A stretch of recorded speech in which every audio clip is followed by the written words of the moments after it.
Hey guys, my first video, but I wanted to give some tips and tricks on how to remove these inserts that are reflectors normally and replace them with something like this that is black and looks better on the bike.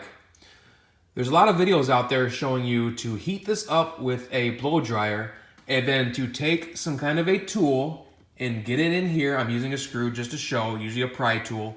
Pry up like that to get the insert out.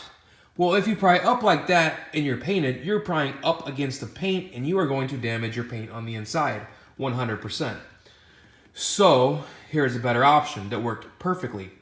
Heat it up with a blow dryer, not a heat gun, so you don't mess up your paint or bubble it. Take yourself a screw like this. Let's pretend this is the reflective material instead of the black piece.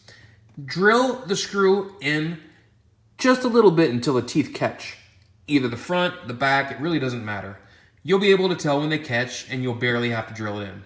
At that point, you will have the head sticking out and the screw stuck into the reflector.